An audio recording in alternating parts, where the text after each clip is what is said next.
Varangaon factory कर्मचाऱ्याचा पुत्र होणार सैन्यात लेफ्टनंट। वरणगाव फॅक्टरी कर्मचाऱ्याचा मुलगा व भुसावळचा रहिवासी संकल्प देवीदास चौधरी यांनी लहानपणी भारतीय सैन्यात जाण्याचा संकल्प केला होता आणि आता तो पूर्णही केला आहे। संकल्प चौधरी याने प्राथमिक माध्यमिक शिक्षण भुसावळ ताप्ती स्कूलमध्ये पूर्ण केले व एनडीएची प्रवेश परीक्षा मेरिटमध्ये पास करून पुणे येथे एनडीएचा 3 वर्षाचा अभ्यासक्रम पूर्ण केला आहे। त्याला आता भारतीय सैन्य दलाच्या ट्रेनिंगसाठी डेहराडून येथे पाठविण्यात येणार असून ट्रेनिंग संपल्यानंतर तो सैन्य दलात लेफ्टनंट पदावर रुजू होणार आहे। माझ्या परिवारात कोणीही सैनिकी वारसा नसताना मी हे स्वप्न पूर्ण केले आहे। यात मला आई वडील यांचे मोलाचे मार्गदर्शन लाभले आहे। इतर विद्यार्थ्यांनी या अभ्यासक्रमाकडे वळावे, जिद्द असेल तर यश मिळते याची मला खात्री आहे, असे त्याने दिव्य महाराष्ट्र न्यूजशी बोलताना सांगितले। या यशाबद्दल त्यांचे सर्वत्र अभिनंदन होत आहे। एनडीए सोबत त्याने बेस्ट पदवी सुद्धा पास केली आहे। एनडी पूर्ण झाल्यानंतर प्रथमच घरी आल्यावर त्यांचे भव्य स्वागत करण्यात आले आहे। मनोहर लोणे, दिव्य महाराष्ट्र न्यूज, भुसावळ।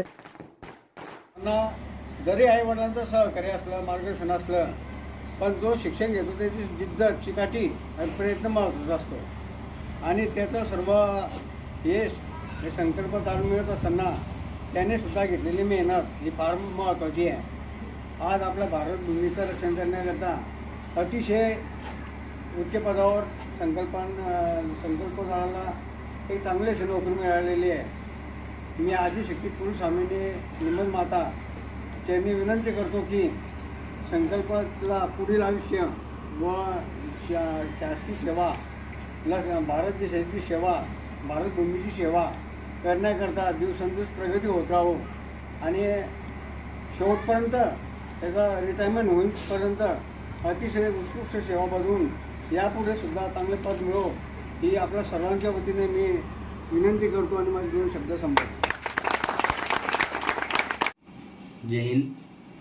माझं नाव संकल्प चौधरी, मी भुसावळचा रहिवासी आहे। माझे वडिलांचे नाव देवीदास राम चौधरी, ते ऑर्डनन्स फॅक्टरी वरणगावमध्ये अधिकारी पदावर आहे आणि माझ्या आईचे नाव अनिता देवीदास चौधरी, ती गृहिणी आहे। माझं 10वीपर्यंतचं शिक्षण ताप्ती पब्लिक स्कूल भुसावळमध्ये झालं होतं आणि त्यानंतर माझं 11वी-12वीचं शिक्षण डिफेन्स करिअर अकॅडमी औरंगाबादमध्ये झालं होतं। लहानपणापासूनच मला आर्मीत जायची खूप चिकाटी होती, म्हणून मग मी 10वीनंतर सर्च केलं आणि मी डिफेन्स करिअर अकॅडमी जॉईन केली होती। तिथे गेल्यावर मला एनडीएचं मार्गदर्शन भेटलं आणि मग मला एनडीएची रिटर्न एक्झाम, त्याचा इंटरव्ह्यू वगैरे याच्याबद्दल माहीत पडलं। मग मी त्याची तयारी चालू केली आणि फर्स्ट अटेम्प्टमध्येच माझं एनडीएचं रिटर्न एक्झाम क्लिअर झालं होतं, पण माझा इंटरव्ह्यू क्लिअर नाही झाला। माझा इंटरव्ह्यू मी 3rd अटेम्प्टमध्ये क्लिअर केला होता। तर ॲक्च्युली जेव्हा मी फर्स्ट टाईम एनडीए बघितलं होतं ते होतं माझं 11th क्लासमध्ये, जेव्हा आमची ट्रिप गेली होती एनडीएला डिफेन्स करिअर अकॅडमीकडून। तर तेव्हा मी बघून खूप मोटिवेट झालो होतो, खूप फॅसिनेट झालो होतो। तेव्हा तसं वाटत होतं की आता हेच आहे, बस इथंच जायचं आहे मला। मग मी तयारी वगैरे चालू केली आणि फायनली सिलेक्ट झालो 3rd अटेम्प्टमध्ये। मग एनडीए गेल्यावर स्टार्टिंगला तर खूप कठीण होतं, कारण तिथलं रुटीन एकदम वेगळं असतं आपलं सिव्हिल लाईफपेक्षा। सकाळी लवकर उठायचं, रात्री लेट झोपायचं, मग दिवसभर काही ना काही रुटीन, खेळायचं, कुदायचं, तिथला एक्स्ट्रा रगडा, पीटी, ड्रिल, अभ्यास वगैरे सगळं होतं। पण मग नंतर जसे जे दिवस निघत जातात तसं असं माहीत पडतं की याच्याने आपल्यामध्ये चांगले चेंजेस येत राहतात बॉडीमध्ये।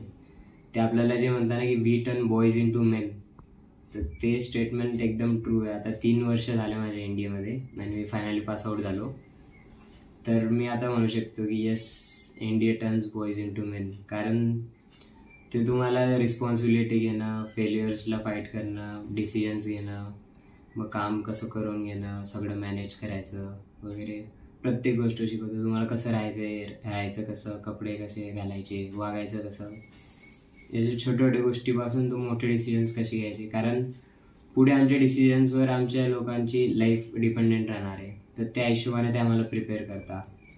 तर तिथं मी खूप मी फेलियर्स पण बघितले त्याच्यामध्ये एनडीएमध्ये, की इंजरीज वगैरे झाले असं वगैरे, बाकी फेल्युअर्स बघितले आणि मग त्यानंतर हाईस पण बघितले की तिला कसं फाईट बॅक करायचं, कसं स्वतःला रिकवर करायचं, कारण तिथं आपल्या घरचं कोणीच नसतं। मग आपण स्वतःच त्याला फाईट बॅक करायचं, आपणच इम्प्रूव्ह करायचं, नंतर आपणच त्याच्यात पुढे जायचं, सक्सेस व्हायचं।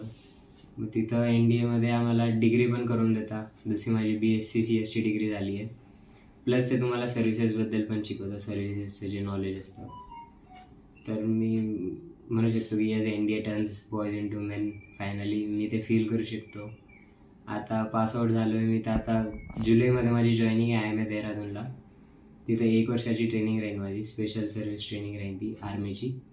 ती ट्रेनिंग झाल्यानंतर मग फायनली मी लेफ्टनंटच्या रँकला इंडियन आर्मीमध्ये कमिशन होईल आणि मग मला माझी पुढची पोस्टिंग मिळेल. तर मी आजकालच्या तरुणाला हे सांगू शकतो की माझ्या बॅकग्राऊंडमध्ये डिफेन्सचं कोणी नाही आहे. तर तुम्ही असं विचार नको करा की आपल्या बॅकग्राऊंडमध्ये वगैरे कोणी नाही, तर डिफेन्समध्ये जाऊ नाही शकत, असं काही नाही. तुम्ही डिफेन्समध्ये जाऊ शकता, तुमच्यात फक्त ती जिद्द पाहिजे. तुम्ही जर जिद्दी असले ना, तर जर मी करू शकतो तर तुम्ही पण करू शकता. मी फक्त इतकंच म्हणतो. थँक्यू.